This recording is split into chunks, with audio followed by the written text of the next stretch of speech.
Purihin ang Diyos. Tayo po ay nasa palatuntunang ang tugon at tayo po ay nasa fourth topic sa ating series, Truth Forever Sets Free. At tayo po ay mapagpala at datnan kayo ng kabutihan ng Diyos. At ang ating topic for today, Truth of True Life. Tayo po ay manalangin. O Diyos na dakila amang napakabuti at labis kong umibig at magmahal. Sa kapuspusan ng iyong Espiritu kami ay nagpapatuloy. Salamat sa iyong awa at habag at kami ay iyong pinagmamalasakitan at buong sambayanan ay iyong pagpapalain. Sa iyo ang lahat ng papuri at kaluwalhatian sa pangalan ni Jesus. Amen. Kaya't atin pong i-conclude ang ating series for this month about the truth of salvation, the truth of the genuine body of Christ, the truth of the power of divine Trinity, and today, the truth of true life. At ang atin pong aim is to believe that truth forever sets free. Na sumampalataya ng katotohanan ang walang hanggan at magpakailanman na magbibigay ng paglaya sa atin sa ating pagkatuto. At laging tatandaan natin na ang Diyos natin ang buhay nating pag-asa. Sa John 10 verse 10, John 10, verse 10. The thief cometh not, but for to steal, and to kill, and to destroy. I am come, that they might have life, and that they might have it more abundantly. The thief cometh, I have come. Ang magnanakaw ay dumating, at isang layunin ng kanyang pagdating. Ang magnanakaw ay ang dyablo na si Satanas. Siya ay tinalo ng Panginoong Hesukristo doon sa krus sa Kalbaryo. At yung kanyang pagkatalo, ito ay magpasawalang hanggan. Siya ay nagtagumpay sa Eden. Nalinlang niya si Eva at si Adan. At yung pagkakasala ng pagsuway ni Eva at ni Adan, ang siyang nagdala sa sangkatauhan ng kasalanan. Ngunit sa pamamagitan ng Panginoong Hesukristo, siya ang kordero ng Diyos na nag-aalis ng kasalanan. At sa pagkasumpa, ang sangkatauhan ay napasumpa dahil sa kasalanan ni Adan. Ngunit sa pamamagitan ng dugo ng kordero, sa pamamagitan ng natapos na gawa ng Panginoong Hesukristo doon sa krus sa Kalbaryo, nagkaroon ng buhay ang bawat tao at ang sinumang tao na isinuko ang kanyang buhay at tinanggap si Hesukristo ang kanyang tagapagligtas ay naligtas. Hindi sa pamamagitan ng mabuting gawa, kundi sa pamamagitan ng grasya. Pabor ng Diyos, awa ng Diyos at kahabagan ng Diyos ang nagligtas sa bawat isang nakipag-isa kay Kristo.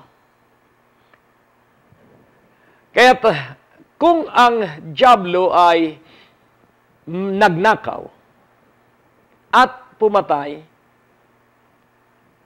at nagwasak,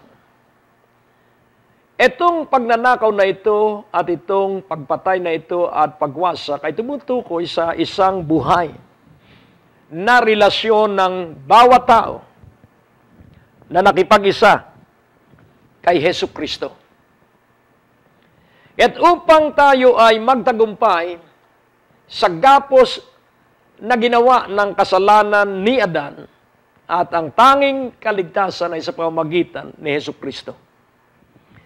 At sa bawat tao na kanyang isusuko ang buhay at tatanggapin si Jesucristong kanyang tagapagligtas, ang tatanggapin niya ay buhay na walang hanggan.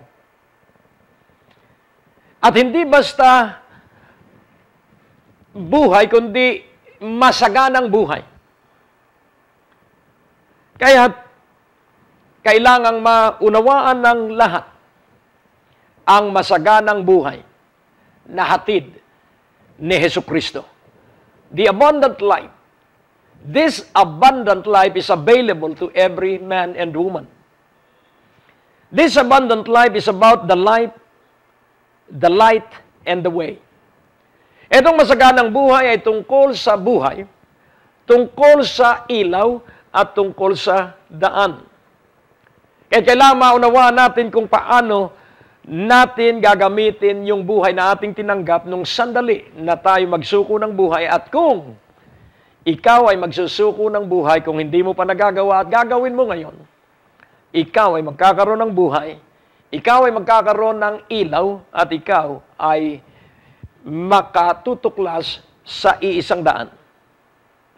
Si Jesucristong nagsabi, I am the way, I am the truth, I am the life. Kaya't ang tamang daan ay iisa, dito ay ang Panginoong Jesucristo. Ang patungo sa buhay, makitid ang pintuan at makipot ang daraanan. Ang patungo sa kapahamakan ay malawak at malapad at marami ang naglalakbay doon. Ngunit, ang patungo sa buhay, iilan ang nakasusumpong dito. Marami ang tinawag at iilan ang hinirang. Marami ang nagsimula at marami ang hindi nagpatuloy. Kahit sa mga nagpapatuloy, ang pagpapatuloy natin ay dapat buong katapatan, buong katyagaan at buong tibay hanggang sa takdang araw na isinulat ng Diyos sa kanyang kasulatan. At ang manatiling tapat hanggang wakas, ang siyang maliligtas. Laging tandaan natin, tayo po ay tatlong bahagi bilang isang tao. Yung personal pong katotohanan, ikaw at ako ay espiritu, may kaluluwa, at nakatira sa katawang lupa. Ang tunay at totoong katotohanan, ang inihinga ng Diyos sa iyo at sa akin ay ang kanyang espiritu at yun ang buhay. At linakipan niya ng kaluluwa ang bawat tao. Kaya napakahalaga to know the light. Jesus is the light. To know the light, Jesus is the light. And to know the way, Jesus is the only way. Kaya paano natin matutuklasan at paano natin mauunawa ang kanyang buhay? At dahil siya ay Diyos na buhay, siya ay may pakiramdam, siya ay may isipan, at siya ay may pag-uugali.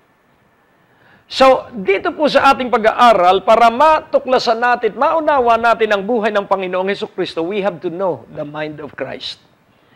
We have also to know the attitude of Jesus Christ when He lived as man, and the passion of Jesus Christ, and the vision of Jesus Christ. So, what is the mind of Jesus Christ? At maliwanag po ang kasulatan. Let this mind be in you, as it was also in Jesus. So what is the mind of Jesus? At ito po ay nasa Philippians 2:5. At kung atin pong kikilalanin ang mahalagang katotohanan tungkol sa isipan ng Panginoong Hesukristo upang hindi tayo mapaglalangan. Kailangan po na alam natin ang isipan ng Panginoong Hesukristo. Yan sa Philippians 2:5. Philippians 2:5. Let this mind be in you, which was also in Christ Jesus. So, yung isipan pong na kay Hesukristo. Ano po kaya yung isipang na kay Hesukristo? Who being in the form of God, thought it not robbery to be equal with God. Dito po ipinakita ang isipan ng Panginoong Hesukristo at ang isipan niya ay mapagpakumbaba. Lowliness and humility of mind. At paano niya ipinakita ang pagpapakumbaba? Na kahit na siya ay Diyos, nung siya magkatawang tao, hindi niya ipinantay ang kanyang pagiging tao sa Diyos. At dito ay ating tutukuyin na si Jesucristo ay 100% na Diyos at the same time 100% na tao. Kaya kung gagamitin ng tao ang kanyang isipan, napakahirap i-reconcile Diyos at tao. Kaya nagulo ang mga Pariseo, ang mga Saduceo, ang mga Eskriba, ang mga Hudyo, nagulo. Sapagkat itong Panginoong Hesukristo ay bata pa at tinutukoy na niya na siya ay nauna pa kay Abraham. Yan upang maunawaan natin ang kasulatan, kailangang kilalanin natin ang katotohanan na si Jesus ay Diyos na nagkatawang tao. At ang sino mang hindi tatanggapin ang katotohanan ito, ay walang karapatan na tawagin kanya. Kailangang tanggapin ng isang tao na si Jesus ay Diyos na totoo at tao ring totoo. Kaya kung titingnan natin ang Ebanghelyo, si Mateo ay nakita niya na si Jesucristo ay hari. Si Marcos nakita niyang si Jesucristo ay propeta. At si Lucas nakita niyang tao ang Panginoong Jesucristo. At si Juan nakita niya na si Jesucristo ay Diyos. Hari, propeta, tao, at Diyos. Kaya kung titingnan natin, siya ay Diyos na nagkatawang tao. At nung siya ay nasa katawang tao, siya ay lumakad na katulad ng propeta at siya ay namuhay na katulad ng isang hari. Nang ibig sabihin, he has an excellent spirit, he has an excellent attitude, he has an excellent character. The totality of excellency is in Jesus. Mapagpaala po kayo ng Diyos at napakaganda po ng ating pag-aaral. Ngunit bibigyan ko po ng daan ng isang mahalagang pag-anyaya. Babalik po ako.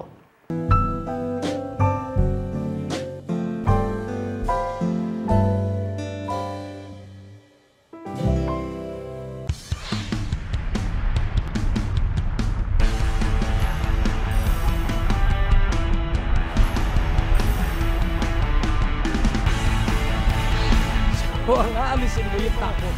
Jesus is Jehovah. You have the power to decree.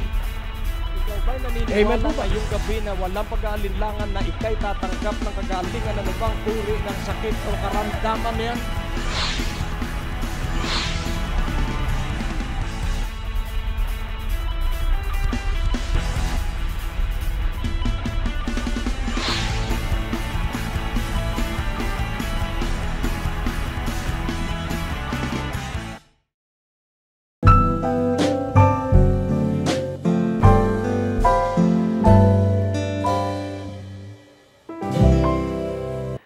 Ako po'y nagbabalik.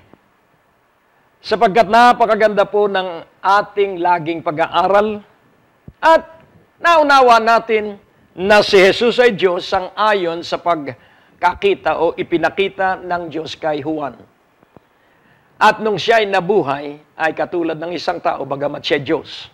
Sang-ayon sa ipinakita ng banal na Espiritu kay Lucas.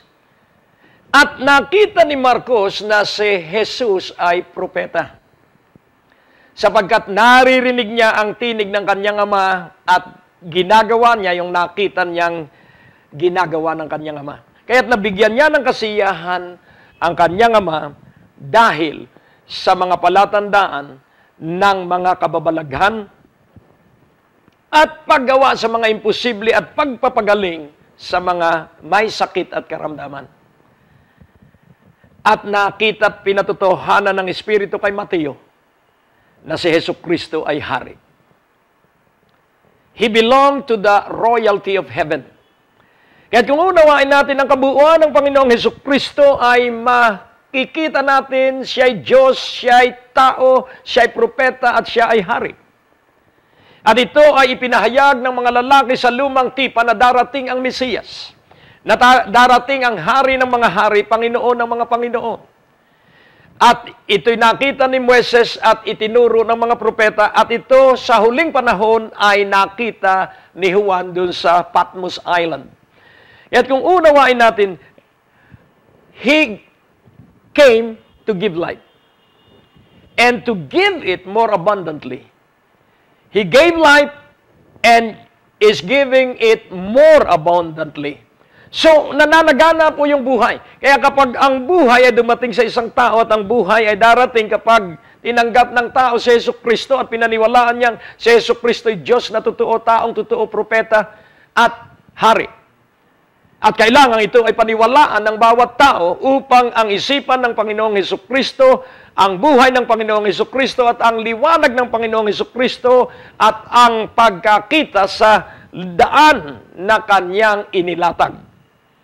Laging tandaan natin kapag una ang Panginoong Jesucristo sa ating paglalakbay, hindi tayo lalakad sa kadiliman sapagkat magliliwanag ang Panginoong Jesucristo sa landas na ating tatahakin, ang makipot na pintuan at makitid na landas. Kaya, ano ang isipan ng Panginoong Jesucristo? Ang isipan ng Panginoong Jesucristo ay Kanyang tangkilikin at Kanyang ganapin ang pagiging 100% tao. At nung siya'y tao, siya'y taong-tao. Nagugutom, napapagod, inaantok, napupuyat. Siya'y taong-tao. Subalit sa kabila nung kanyang pagiging tao, hindi siya kailanman nagkasala. Hindi siya kailanman nagkamali. He is the most happiest man who ever lived. And He is the greatest man that even until now and in the near many years to come, He will be the greatest man who ever lived and walked the face of the earth. Kaya't nawala na ang kasaysayan ng mga bayani sa libo-libong taon na nagdaan. Subalit, ang pangalang Jesus at ang aklat na Biblia ang siyang bestseller of all times. Ito lamang ang aklat na bumebenta ng napakaramit hindi kayang pigilan. Dahil ang Biblia ang salita na nakasulat. At si Jesucristo ang salitang buhay. So Jesus Christ, the living word, the Bible or the Holy Scriptures, is the written word. Kaya nga kung titingnan natin Logos at Rhema, ang Logos ay tumutukoy sa expression of God about Himself. So, ang pagpapahayag ng Diyos tungkol sa Kanyang sarili. At ang Rhema ay tumutukoy sa personal niyang pagpapahayag sa bawat tao, sapagkat maliwanag ang Biblia na kapag ang Espiritu ng Diyos ay nasa isang tao sa sandali, na baguhin niya ang puso ng tao sang-ayon sa Kanyang pangako, ang isang pusong bato ay papalitan niya ng pusong laman at sisidlan niya ng Kanyang Espiritu. At ito po ang naganap at nangyari. Nung tanggapin natin si Jesucristong ating tagapagligtas, binago ang ating puso. At ikaw at ako ay pinagpala ng Diyos. So the mind of Jesus is the mind of lowliness and humility. At kung ating uunawain ang mga salita ng Panginoon na Kanyang itinuro, sa Matthew 11, verse 28. Matthew 11:28. Come unto me, all ye that labor and are heavy laden, and I will give you rest. I will give you rest. Take my yoke upon you, and learn of me, for I am meek and lowly of heart. And you shall find rest unto your souls. So the life na dala ng Panginoong Jesucristo ay merong pag-uugali or attitude. At itong heart attitude na ito ng Panginoong Jesucristo ay lowly, meek, meek and lowly. Eh, napakaganda po. I am meek and lowly in heart, and you shall find rest unto your soul. Learn of me. I am meek and lowly of heart. Mangag-aral kayo sa akin. Ako ay maamo at mababa ang puso. At ano ang buhay? Ang buhay po ay ang buhay ng Panginoong Hesukristo. At ano ang puso ng Panginoong Hesukristo? He is meek and lowly. At ano ang ating gagawin? To receive the spirit of meekness and lowliness. Let us come to Jesus. And who are the very people that need to come to Jesus Christ? Gawin nating patanong itong mga taong kwalipikado na lumapit sa Panginoon. Come unto me, all ye that labor and are heavy laden. Do you labor? Ikaw ba'y nahihirapan na sa iyong buhay?